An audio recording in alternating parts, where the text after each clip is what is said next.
My name is Yara Naji, and I am the Operations Director at Sky Vegetables.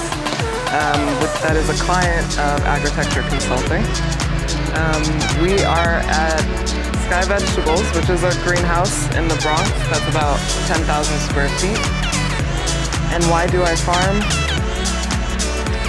I don't think there's anything better than having this as an office every day. So it is really quite a beautiful thing to have greenery around you, especially in a place like New York City. Why I'm into urban farming? I think urban farming is really unique in the sense that you could really start up a farm wherever you are and be able to grow food that nourishes you, that you can eat, that your family, your community could eat. I think that's something that's really special about urban farming. And that's really why I got into it initially. So that really is my favorite part. I mean, no one would expect that there would be a greenhouse like this or vertical farming spaces in New York, you know, and unused spaces on roofs. So yeah. I studied environmental sciences and public health, and that was undergrad. So yeah, for my undergraduate degree, I did environmental science with a minor in public health and education. And so I had a focus on more like food safety, water safety, more as like a general sense. And I was always really interested in agriculture. It was never anything I specialized in school. And then when I came to New York, I started grad school and I was studying sustainability management. And that's really when I started getting into urban farming, which was here. But before that, I was doing a lot of work in developmental areas, places that were kind of a bit more low income or less developed. And I worked on a variety of things, but mostly creating training programs and workshops around sustainability issues in general, whether that was something related to food safety and agriculture or something, you know, related to waste management. So from that, I kind of used that knowledge with like environmental education, and I shifted into the space of hydroponics and urban farming and creating educational tools for people here. But before starting to grow food and educating people about it, you have to learn it yourself. Yeah. Was it hard, or what were the first things you had to learn? It wasn't that hard to learn, and I still feel like I'm learning every day. There's always, especially with this sort of field, there's always new technology, there's always developments. So I feel like every day I'm learning something new, but at least for the basics of it, I honestly did a lot of it from like reading online, reading books, talking to people who were already in urban farming. And it really helped that when I moved to New York and was in grad school and joined Agritecture Consulting, one of our first clients was a school client. And they needed this whole workshop manual around this hydroponic system. And I was just like, you have to do this. And I'm like, okay, well, I'm gonna teach myself on the way. And that's really when I like delved really deep in for like 2 months. It was like all I read about, all I talked about, just to be able to create something that was really valuable for some students. It's unique in the sense that forums are a way for people to explain their own experience with growing and with farming and with building up these systems. And so you get a very specialized kind of input on like what to do and the best way to do it and what's the best way to grow. And then obviously, I mean, even just learning the basics, I mean, just a general Google search into it. You know, you start to delve into different articles, you delve into things like agritecture, at the time agritecture.com. You know, there's a lot of resources out there. Usually would just get recommendations from people who were already like farming in this space. And so that was, I think, the biggest tool. You know, it was just like, send me those resources. It was just, and honestly, even if you don't know people that, you know, have been working in urban farming or vertical farming, honestly, even asking online and like getting those resources, you will be able to find them. Like you can always connect and network with people, because I think people who are into this stuff and into farming are usually really excited when something like that is spreading and when you want to, you know, you want to connect and you want to learn more. So. Sure. Yeah. You don't want people to get sick or the plants to get sick.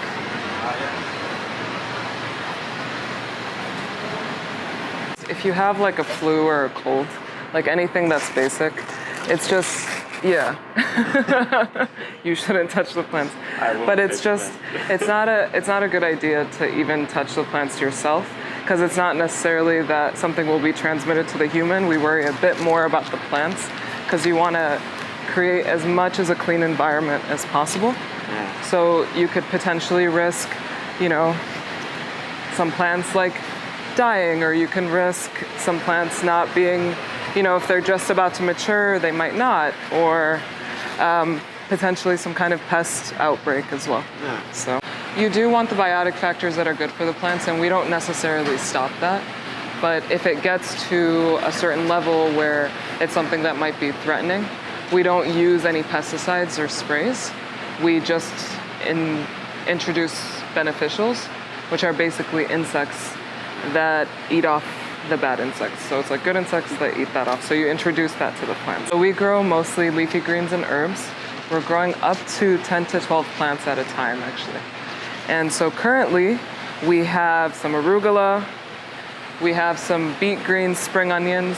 Something really cool actually about the beet greens is that we were essentially just growing the green of the beets for a customer. And we kept it in the system and started realizing that little baby beets were growing in the hydroponic system, which is a pretty unique thing, because when you have kind of like something that takes more mass up, something like this, like a beet, usually requires more energy or more nutrients. So it was interesting to see that it was growing really quickly. We have some wasabi arugula that tastes like wasabi. It's actually a pretty popular one too. And we have, I can show you over here, we walk this way. We just harvested for some customers, so a lot of it's empty, but this whole section is basil.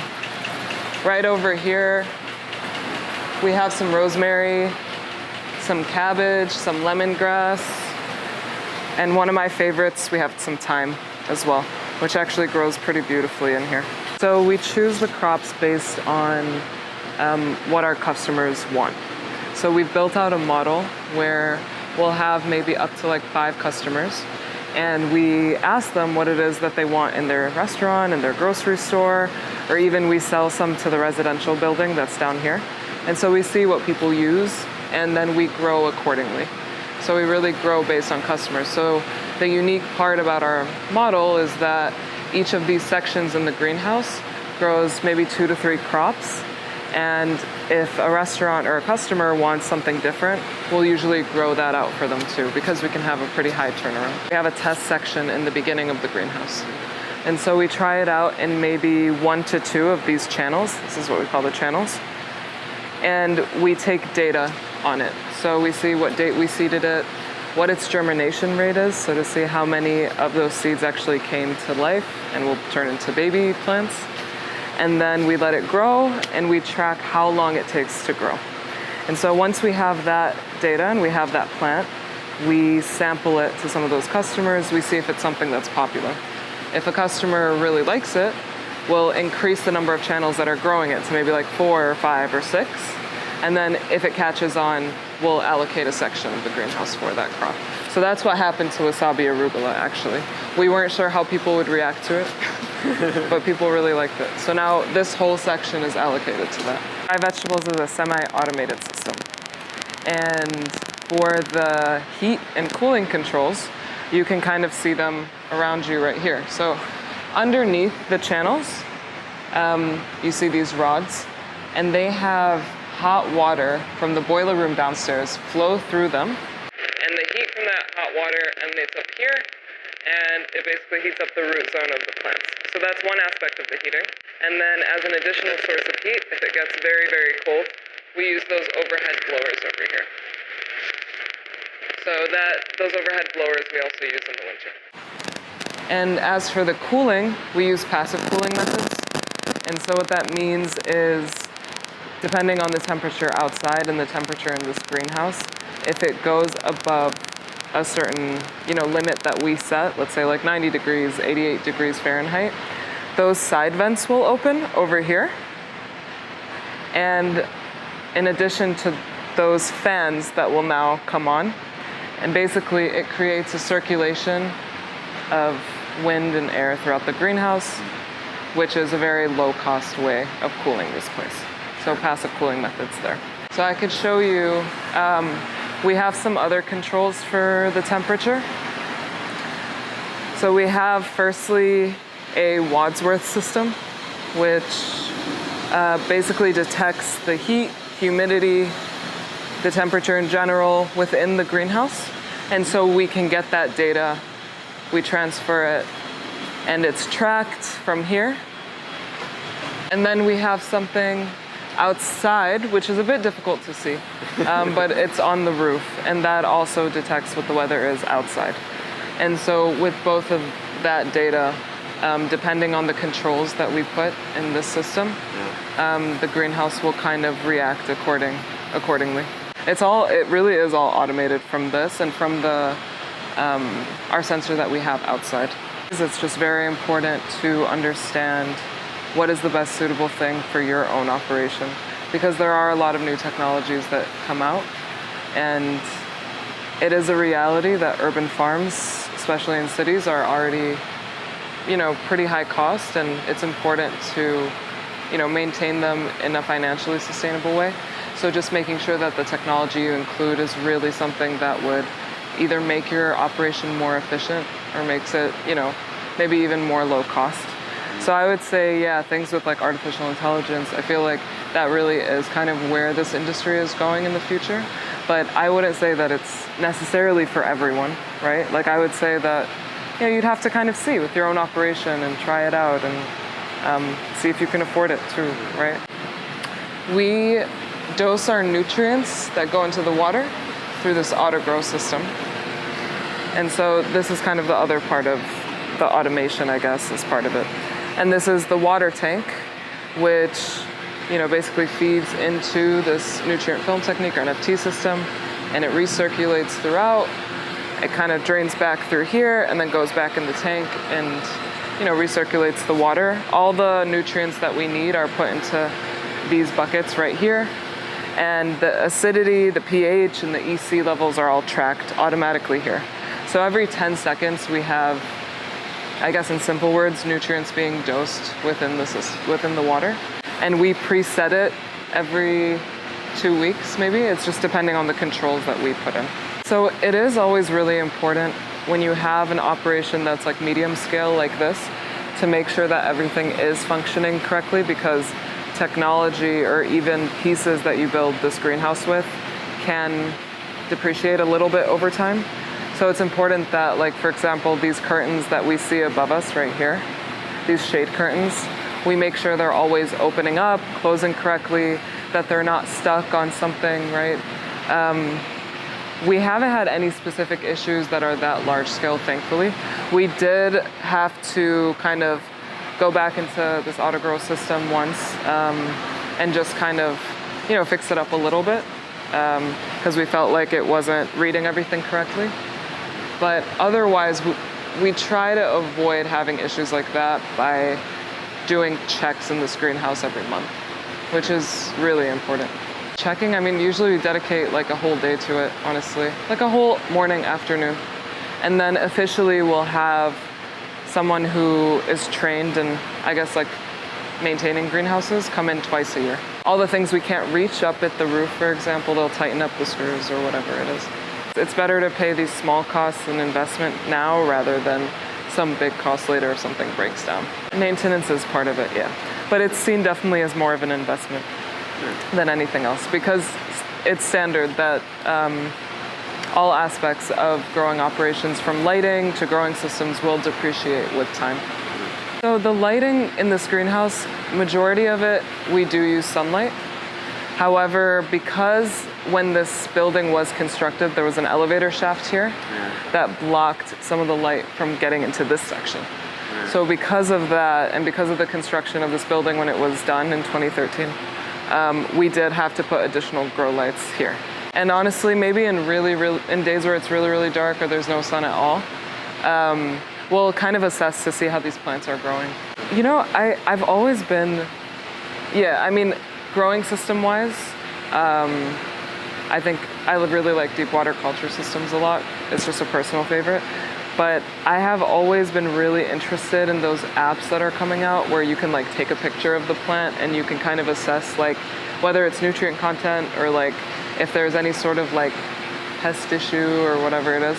I was always intrigued by those things. I remember someone was like scanning an apple and were showing us the data that was coming out, but I just thought it was so interesting that it happened so quick. It was like within 1 minute you had all this information about this crop. So I think it is something that's being worked on, and I think it is something that's going to be refined definitely with a few years. Yeah, and it's really good. I really like the fact that it would be something that you can download on your phone, because then any farmer could use it. So, and I like that idea. Agritecture consulting has always been involved with Sky Vegetables in one way or another. We consulted for them early on in 2015, and this operation was built officially in 2013. And so at the time, they were just having some sort of standard operational issues.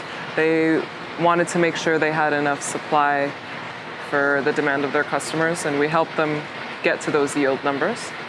And then they were functioning perfectly fine.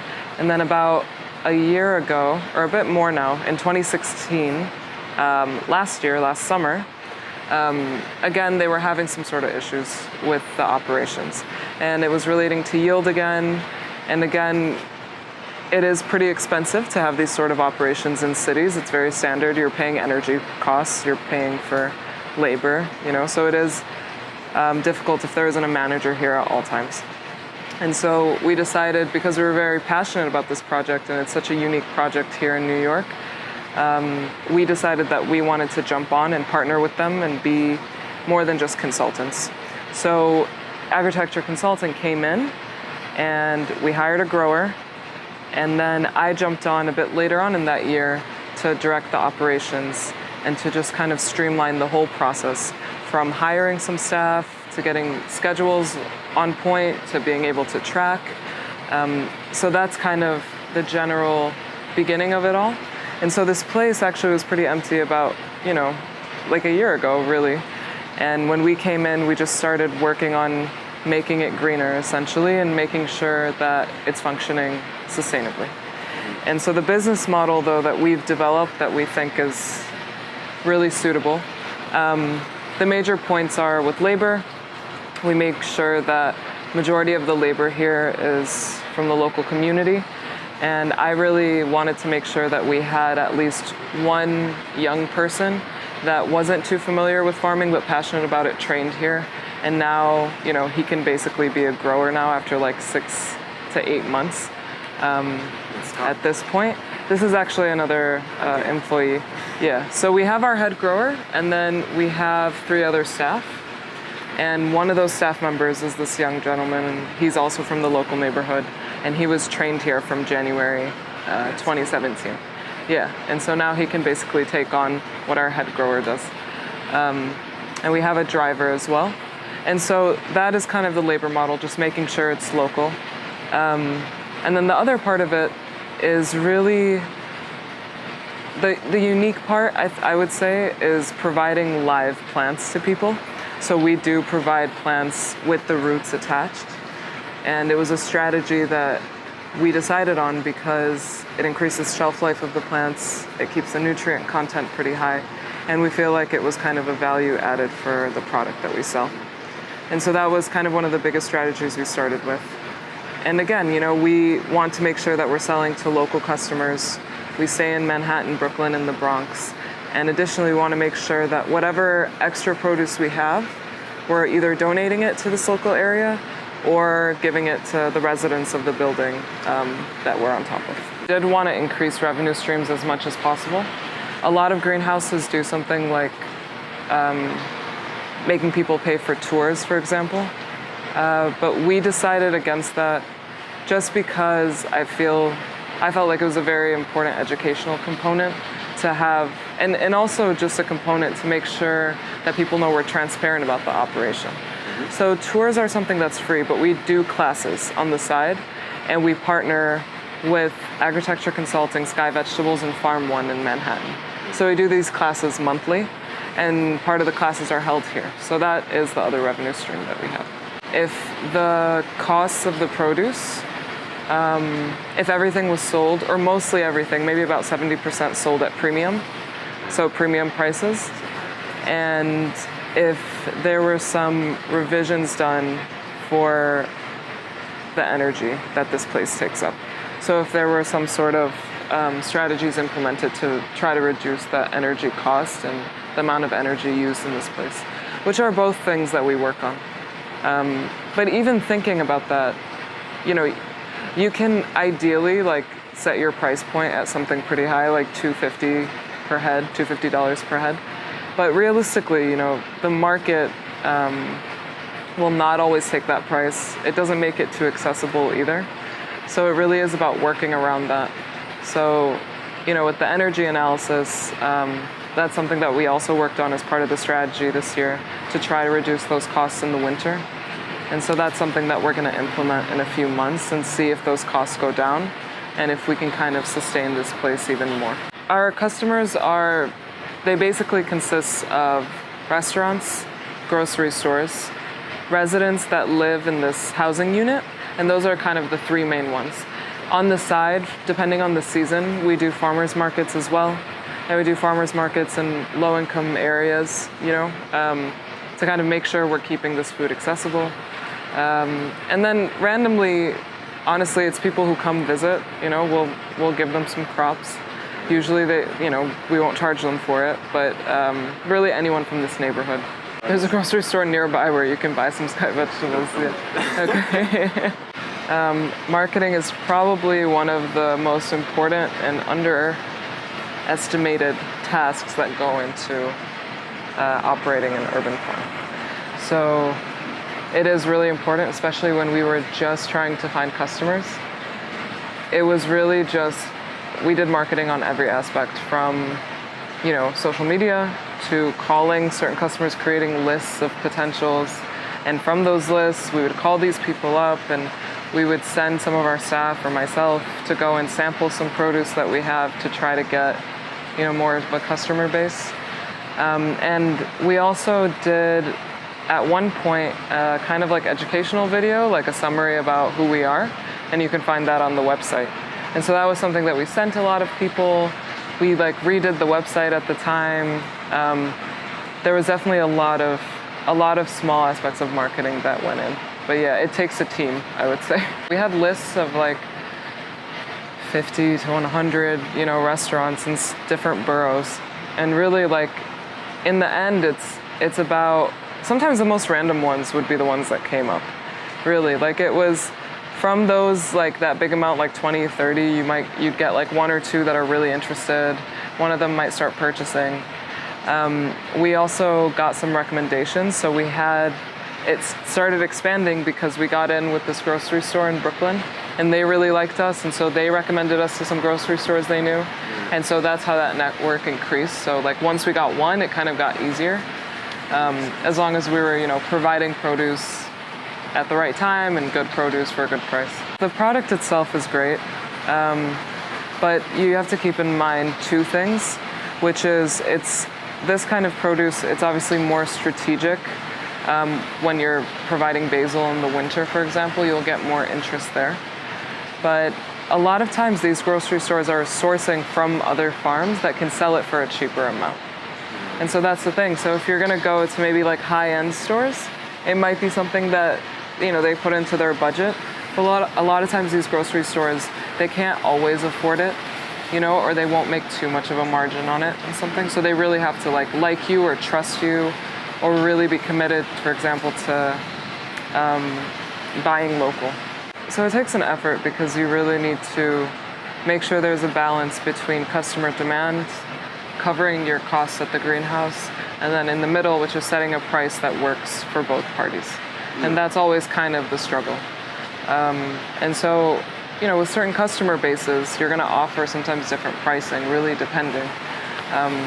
But you can't necessarily, at least for a project like this that started out as a community project, it is important to cover costs and to sell as much as we can, but it is also important to make the food accessible. And that usually is done by making sure that a lot of people, at least a good part of the population you're serving, can afford it. I think whether that's like every rooftop or whether that's just like indoor spaces, I think populations are starting to kind of realize that like they really like this kind of food, knowing where it came from. And if it could be something that's affordable, that's like an even better benefit, you know? And so I do see that like with more and more farms popping up, prices can go down. With more and more technology that's coming out to make these operations more efficient, prices will again go down. And like no one will say no to like local greens that are sold that taste like delicious, right? That you can like cook with or, you know, use at home. Or, no one is against that for sure. It's just like different barriers that I guess we have along the way that we're definitely working on. The advice I would give is understanding that this field of urban farming is always a process. And I personally was always passionate about accessibility of these crops for people of all backgrounds and of these, you know, building these certain farms in whatever areas that they're needed really, where there isn't good and healthy local food. And just understanding that it is a process that needs a lot of investment and research and a lot of work and understanding, but just kind of knowing that that time is needed for that to kind of, you know, for things like that to happen, for accessibility or making systems more sustainable or more, you know, widespread, I guess. So yeah, I would say just like know this is a process, be patient, right? Stay passionate, which hasn't faded, so that's what I would say. Where would you like to be in 10 years from now? In 10 years from now? Honestly, I think I'd like to probably, maybe not like full-time or anything, but have some kind of involvement in some developing country or some low-income area trying to make these systems and working to make them as cheap as possible, trying to grow, you know, really high nutrient crops in those areas and just, I guess, a really easy way using the least resources you can. I really like that challenge. So I feel like I'd like to kind of work towards that and be involved with that somehow. All right, it's awesome. It's pretty awesome. Yeah, selfie video. Okay. Selfie video. Really, that's really cool, my cell phone now. Thank you, Yara. All right, no problem. Thank you, you're the best.